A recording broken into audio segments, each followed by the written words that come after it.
मराठी माणसाच्या मनावर अधिराज्य गाजवणारं एकमेव डिजिटल चॅनल सप्तनगरी न्यूज।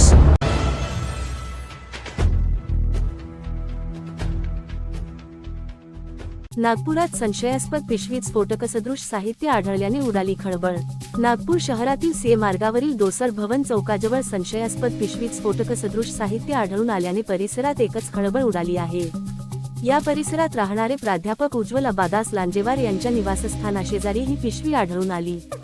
काही दिवसांपासून पिशवी तिथेच पडलेली असल्याने संशय आल्यावर त्यांनी तत्काळ पोलिसांना माहिती दिली।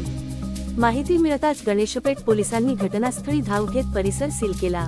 तसेच बॉम्ब नाशक पथकालाही पाचारण करण्यात आले। पथकाने पिशवीची तपासणी केली असता त्यामध्ये 15 जिलेटिन कांड्या, 50 डिटोनेटर आणि 8 कनेक्टर आढळून आले।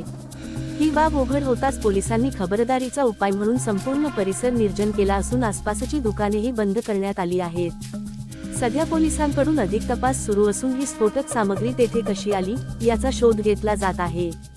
सप्तनगरी न्यूज ब्युरो रिपोर्ट।